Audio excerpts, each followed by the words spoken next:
Welcome back. We're getting you ready for tonight's 8:15 kickoff between the Bills and Dolphins. Chris Brown and Eric Wood with Sal Capaccio along, calling the play-by-play from the Northwest Bank broadcast booth. Countdown to kickoff presented by Northtown Automotive. Whatever you're looking for, you'll find it at Northtown. Time for the pregame huddle. As Sal Capaccio joins us, the Northtown Hyundai pregame huddle. Northtown Hyundai, Western New York's premier Hyundai dealership. Sal, the vibes are great and fun. Yeah, for sure. I mean, what a great day of weather here in Western New York, here in Orchard Park. I heard you guys talking on the way in. I was the same awestruck a couple weeks ago against the Ravens on Sunday night, looking at this stadium across the street, and it just makes me get emotional thinking about the fact that it's even there, to be honest with you, because we all grew up kind of thinking and hearing about the fact this would never happen and the Buffalo Bills wouldn't be here long term. And there it is right in front of us. It looks amazing. People driving in, seeing it for the first time, I think about what that's like for them to see it, right? And it's great. And obviously 2-0, Miami 0-2, a chance to kind of bury this team, to be quite honest with you guys. So I agree with you. Vibes are great. And we even got a wedding going on right near us here. A couple people getting married right over there. How about that? It's not complete without a wedding. That's right. Got Bill's Elvis as a part of the officiating crew. He's playing over there. John just said hi to me over there, so there you go. 10 years go by. The stadium is up. The Bills are winning divisions year after year. And you know what happens? The Bills go, maybe we can actually do that thing with the Maple Leafs now. Maybe it's safe to have our Maple Leaf partnership announcement. And all the years go by with, the threats and the, the feeling that maybe they were going to leave. But I feel like now with that thing, it's probably okay to have. Have you done a hard hat tour? Have you gone in? No, I've not been in. Have you gone in? I have not, no. I'm sure you guys will at some point soon. I've done a couple, but I did one recently with Jeremy and Joe DiBiase, and it's pretty phenomenal to be inside and kind of see it and I'll bet. Envision what it's going to be like, because you don't know, because you don't have the seats in yet. When we were in there, the braces were there for the seats. But to go inside and to see it from up top, there is a spot you can go on the opposite side of where we are, and when you look north, you see downtown Buffalo as clear as day, and it's super cool. Yeah, I think being on the ground, like I've driven down Abbott Road and seen it on 28 under construction, but to be out of your vehicle and like feet on the ground looking at it, I mean, it's just so massive. Love it. It's just so massive. From this angle, even what comes to mind to me, like I drove by the Bristol Motor Speedway in Tennessee a couple of summers ago, and of course we had to stop because I'm still enough of a gearhead that I wanted to just be close to it. And like from a distance, that's what this reminds me of. That's a bigger facility, obviously a half-mile oval motor racing track, but from this angle, it's what it reminds me of. And obviously, you think about that stadium next year, and now we've all done this all week. We've talked about the memories of this team, the Dolphins coming in here. I mean, unless something were to change with the Dolphins this year and they were able to get in the playoffs and come back, obviously, this is it, right? 53 years and the Dolphins come into this stadium, and this is it, the final time, which is pretty remarkable to think about, actually. Yes, I wonder what that would have been like the other way around. Miami moved on from the Orange Bowl in around 86, 87 to Joe Robbie Stadium. That would have been maybe the equivalent. Let's hope the game Bills was a Miami game, 1979. Let's hope the Dolphins don't do what the Bills did in that game, the final game in Orange Bowl, and beat them. They went down to the Orange Bowl and they beat them. The final game there in '87, before the Orange Bowl, I think, before Joe Robbie opened up in '88, I believe that was. All right, I didn't know that. All right. It's incredible. And as far as I know, there could be a half-mile track in there. How it looks to me. I don't know. Well, Sal, we've spent a lot of time already this week talking about the state of the Dolphins and Mike McDaniel and his future. There might be an opportunity for them to throw their last best punch of the 2025 season already, which sounds crazy to say in week 3. But I think if this game doesn't go well for them, right, if they have some kind of repeat performance of their opener in Indy, I just got to think this whole thing is going to blow apart. Yeah, listen, I'll give you an idea. Of Dolphins fans. I got my friend Mike in town. He's a big Dolphins fan, and he said to me, he texted me last week, and he said, for the first time, I can't support this coach. And I think that's what's happening in Miami. It's not just the fans. The media are telling you what's going on, and it feels like maybe the players are kind of right on the fence right there about what is this coach bringing. Marcel was great with you guys the other day about the fact that, the players and where they are and trying to change the culture. And I'm sorry, it was when Ross Tucker talked about changing the culture and, how people know who you are. And I actually really like Mike McDaniel as a person, and he's had some personal struggles in his life. I think it speaks remarkably of him to be where he is in life, and he's a really smart football guy. But I don't know if this is going to – it feels like it's going to end badly. The question is, does it end badly tomorrow? Really, to what it comes down to. We'll get into it out here at the stadium. It's been great to interact with fans, and that'll continue for the next couple of hours. Want to say hi to Kelly from Batavia. Bulldog, the fan that dropped the line on you when I had left the set at Harbor Center, has the show ever sounded colder? Stopped by and says hi. And also Dave Wanstead, I believe, just left the set. I'm pretty sure it was wearing an Allen jersey. He looked like Dave Wanstead, maybe not. What is the threshold, do you think? We talked to Armando Salguero on McDaniel, like, what maybe is the tipping point between let's keep going forward and not? And he basically said that he's got sources on the team that he alluded to. He's like, they got to look like they have fight tonight. Yeah, I agree with that. I'd still be in more of a camp of it'd be too early. Like, week 3 is – you pull the plug week 3. It's kind of nuts. I mean, that seems still really early, especially because they have a Monday night game against the Jets 11 days from now, right? You get ready for that game. Maybe you can get off the mat a little bit. You give them one more chance to do that. I know that the old way is, or the conventional wisdom is, you do it when you have more time to get somebody in. But I think that week 3 still seems early. And even as Marcel alluded to, you almost kind of put at Buffalo Thursday night as a loss on the schedule anyway, so you at least want to see them compete a little bit. It would have to be maybe something really, really bad, like 35-10 and uncompetitive, right, for them to go down that road. I just think it's still a little bit too early. I think about Chris Greer, actually, a lot, and for this job, and for this point. Because pretty good for him to last this long. I mean, he has been in his job longer than Brandon Beane. He is the longest tenured GM without a playoff win in the National Football League. And I think about both those guys and what their future is. And are you going to fire Mike McDaniel and allow Chris Greer to kind of be in place to hire the new coach or whatever they want to do going forward? I'm not really sure. So, Mike, I think the answer to your question is what the tipping point is. It would have to be so bad that he can't stomach what's going to be said about them over the weekend, basically. We've all been at this long enough to know what the script looks like for Miami to pull the upset tonight. 12.5-point spread. I mean, I said earlier, I think the most likely outcome of this game is a blowout Bills win, just the way it sets up. But with that said, what worries you about Miami? Their ability to have a big play. They even did that a couple of times last year against the Bills here, and it was a tie game until the very end when Tyler Bass kicked the field goal. I went back and watched that game, and it reminded me that they have good skill players and speed. Tua's back there. He throws a long ball to Tyreek Hill in the third quarter down the sidelines and makes the catch. Devon Achane had a couple nice plays in the screen game for them. They can still strike from anywhere on the field. And then I go back to a couple years ago, and I give the Dolphins a lot of credit. They came to Buffalo in a game, and they said, we're going to take advantage of your lighter box, and we're going to bully you a little bit. And the Dolphins ran really well against the Bills. And I think Mike McDaniel is a smart enough offensive coach to come in here with a game plan and maybe go similar to what the Ravens did. Don't give the Bills a chance to communicate up front. Go a little bit quick count. Go play, a physical style of brand, and then the Bills have to be on their heels a little bit. To me, that's the path to victory. But I still think even if they do that, they would have to still have everything buttoned up enough to allow that to happen for 4 quarters.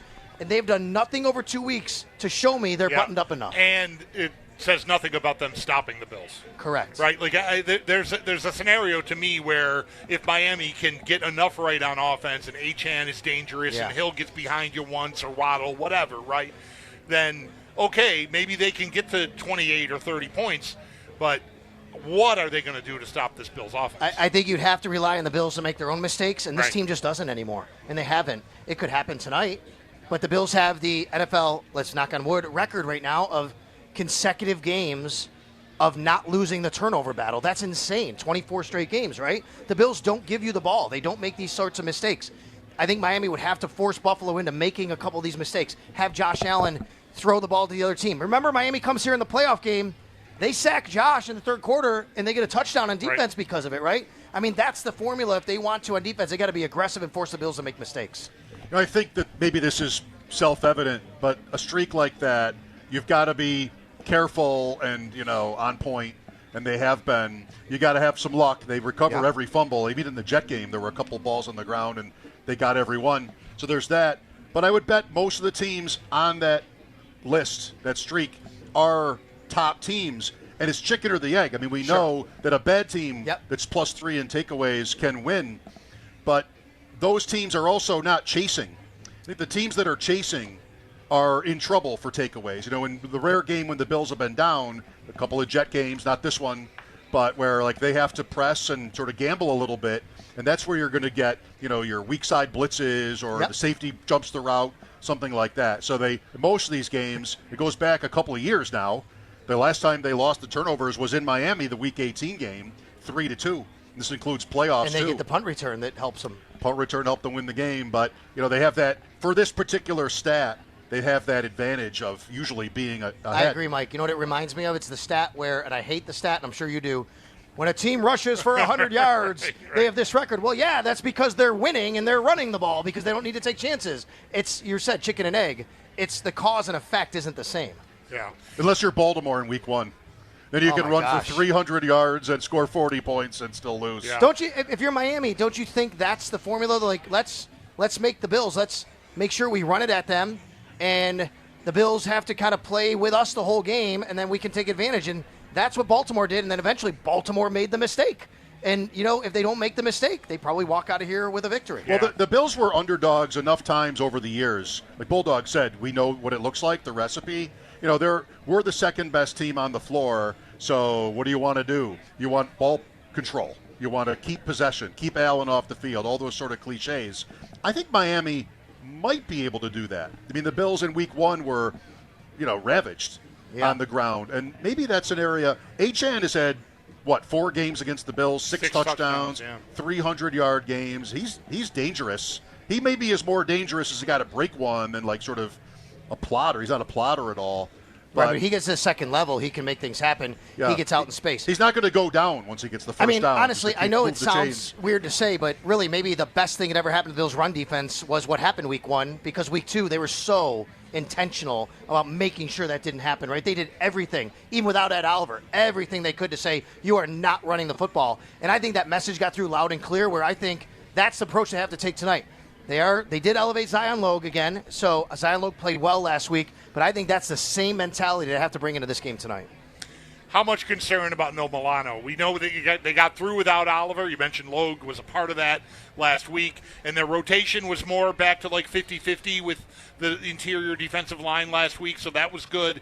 But now Milano out on top of Oliver out. I mean, how much concern is there? Yeah, I mean, I'm concerned for the fact that Miami can play games with you the way they run their offense. And Matt is so good at recognizing everything, and Dorian Williams isn't quite what Matt is at doing that. So when Dorian Williams is on the field, he goes 100 miles an hour, but he could maybe get somewhere he's not supposed to go 100 miles an hour, right? Whereas Matt Milano, he kind of understands everything that's going on and dissects it.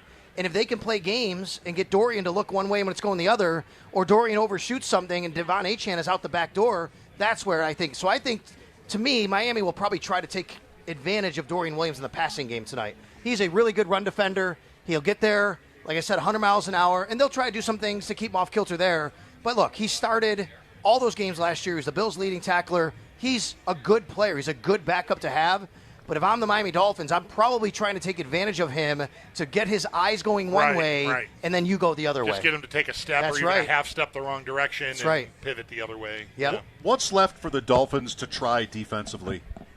Like, is there man zone, doubles? Well, what's left for them to try? I mean, they'll come after you. I think they'll be aggressive tonight. They'll try to blitz. That's where Josh can kill you.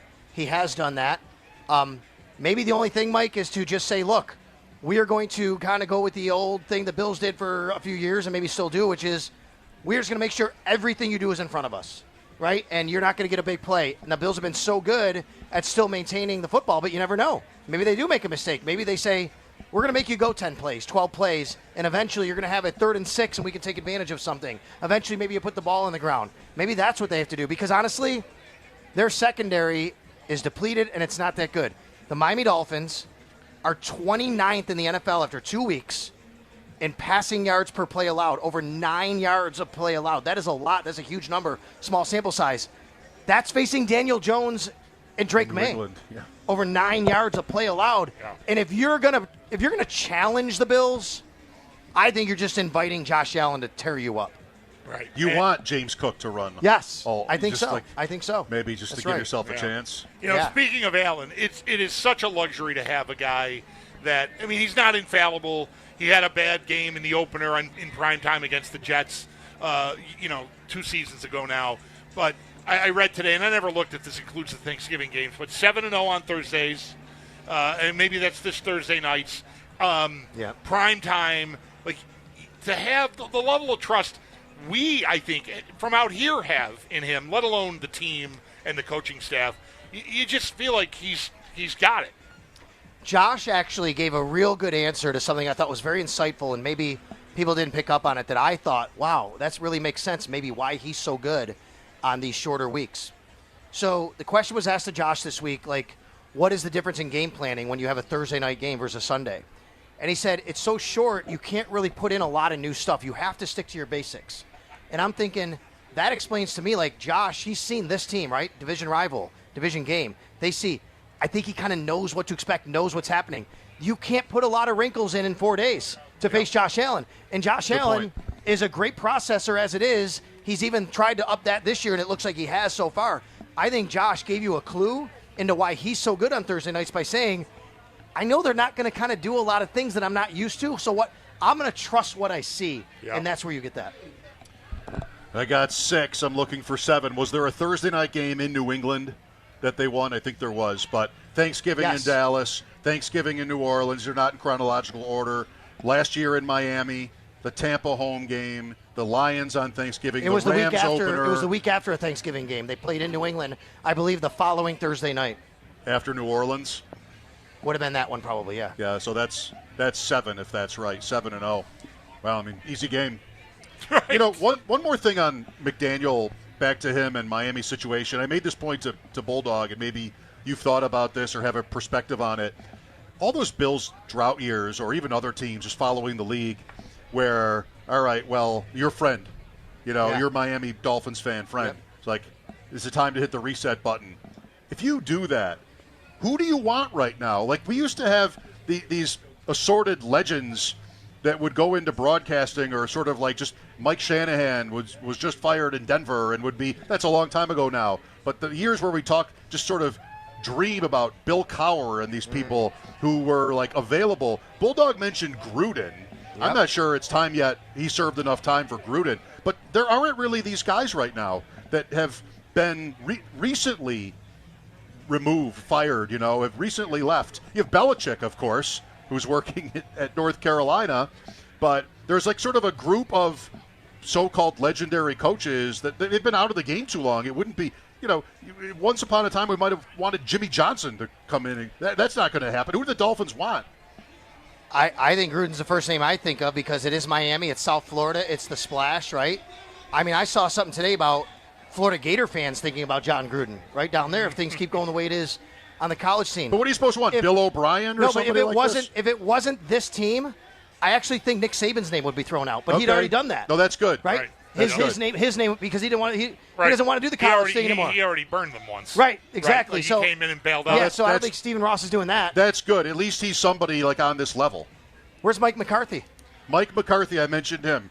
Super Bowl winner. Is that exciting at all? No, but isn't Mike McCarthy, if you're Stephen Ross, if you want a guy that might just be able to stabilize things, right, that's what he's known for. That's the kind of the, Dallas, it just kind of flatlined with them. But that doesn't have to be a good thing, but it also doesn't have to be a bad thing if you're so volatile, which seems like the Miami Dolphins are right now. So you're right, Mike. I don't know, where that guy comes from. Maybe you just look for the next hot shot coordinator, which is you have to wait until after the season. That's right. Then you have to wait till after the season. And again, I'll go back to, do you allow Chris Greer to make that, be a part of that? Right. You might not even want that. Do I want Adam Gase? Is that where we're at? I mean, how about this?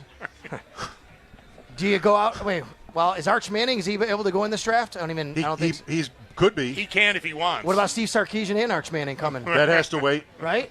All that has to wait. But, to the idea, the point about timing, you want to go interim for 14 games? Yeah. No, that's not.